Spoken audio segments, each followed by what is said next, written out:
The most well-known VTuber agency in the West imploded. Internet privacy is disappearing. And I was knocked out from writing-related activity for a good chunk of the month by being ill. With all the bad stuff out the way, let's move on to the good stuff that happened in July. Because yes, it actually exists. I celebrated my Authortube 4-year anniversary of this channel. I completed a sensitivity read project for another author. I removed over 100 book promoters and author elevators from my social media. I'm hoping by doing this I can alter who the social media sites recommend me to that way. I also completed plotting my standalone paranormal romantic comedy. And I have written the first chapter. I am a plotter. I appreciate a good spreadsheet. This tends to become a bit of a cut and stick exercise, where I printed out 12 pages of the spreadsheet, cut them all up, stuck them together as appropriate, and I ended up with the equivalent of a 90cm long scroll.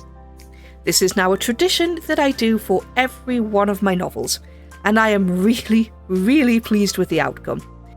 By the end of the month, I had also received a printed and spiral-bound copy of my first draft of Drawing Red sequel, which I still need to come up with a title for, or even just kind of a code name for short. In terms of audiobook production for Drawing Red, I spent days editing half a chapter because the learning curve is that steep. I have now resigned myself to the fact that this is going to take me longer than the 6 weeks holidays.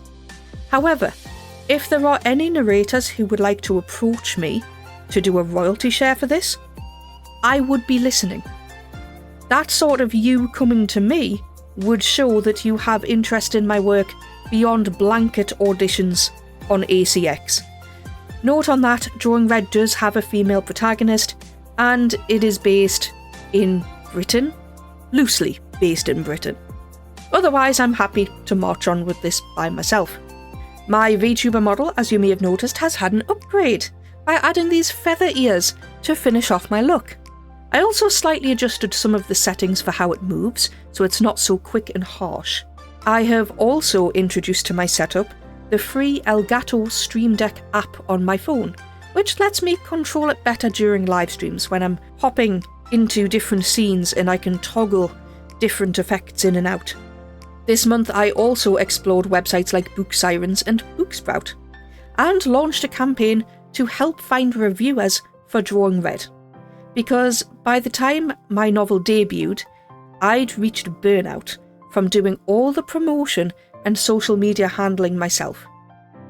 I was sitting a couple of days after its release, I think it was 3 days after it had launched, if I remember rightly, in a hospital, fighting with an online troll. And at that point I decided, I'm not going to let this troll take its toll. And I pulled back from social media for months.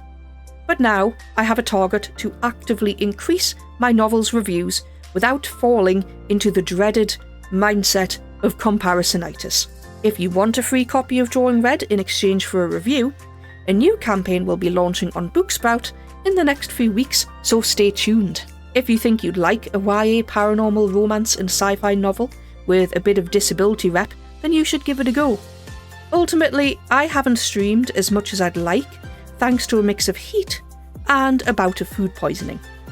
But I'm getting back to it, and I'm also getting back into the habit now after the food poisoning of starting to plan what I think my workflow will look like across the week. I'm having to take it on a week-by-week basis, so my streams will still be pop-up, unfortunately. And after some serious issues with my setup overheating while streaming, because I have a very, very intense setup of a laptop, about 9 pieces of software running at once, connected to 2 phones, 2 external screens, a microphone. My laptop has been overheating, the phones have been overheating, and I have created a new setup to give my workspace more airflow. One of the biggest things I've done is, although I had my laptop on a raised stand anyway, the stand was partially obstructing some of the fans on the bottom of the laptop. So I have kind of propped it up. I've moved it so that the front of the laptop is over the edge of the stand, and I have propped it up at the back with a few plastic clips, and now it's boosted off the stand. There is a lot more airflow, and I have placed a fan underneath that directly on those vents. It has helped dramatically. I have also got one desk fan pointing at the phone that I kind of use as a bit of a webcam to get this model moving. I also did something I thought I would never do, and launched the Adara Spence author Facebook page. Thank you to people who have shouted out the page. I appreciate it. Combined with everything else, that has been a lot of learning curves this month. A lot of tweaking and streamlining my methods of working, especially to reevaluate my energy levels after the food poisoning and through recovery. A lot of streamlining how my setup works, how to make it easier, and a lot of streamlining my own workflow of how can I balance these projects, while also being realistic. I tried to keep my social media as focused as possible on writing and author-related activities, and now that I have increased that again, you will see more regular updates from me. I've also been trying to use the community tabs to post things on YouTube as well, because I make little graphics for Instagram, and now they also go on Facebook, and now they also go up on YouTube. So they're a bit more kind of to do. A lot of it is copying and pasting what I'm putting into tweets. A point on YouTube though that I'm finding with the community notes section, like for posts, there is no way of adding alternate text to those images. So every time it comes up, I'm typing either what is on the post with an image description as the update itself, and then also having the image that gives all the information anyway. I find in this kind of day and age that lack of accessibility feature annoying. I remember when Threads started, there was a giant push to have that made accessible and for people to add alternate text. That doesn't seem to have happened with YouTube, and I don't know why. And the annoying thing is YouTube is really hard to get into contact with to ask for that feature. It's baffling. It's genuinely baffling. On a more personal note, and kind of closer to home, a charity I've been involved with for 14 years will be closing later this year. This charity is Skimstone Arts. I joined Skimstone Arts as a young person in autumn of 2011, where I'd go straight after work to do film, photography, music, and other multidisciplinary media work.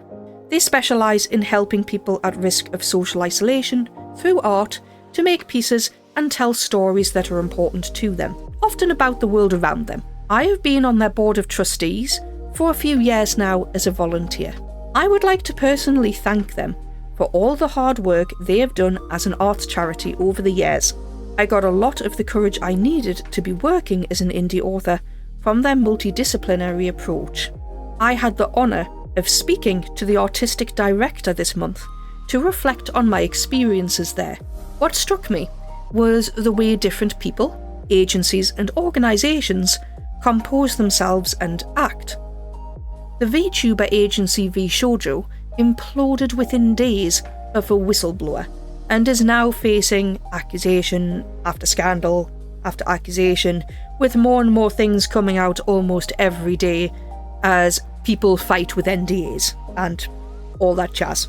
Skimstone Arts, however, is winding down operations with dignity and continuing to fulfil their mission and create a lasting legacy. No matter what work you achieve or book you write, the ending matters as much as the beginning or middle, and often is what will stick with the person afterwards.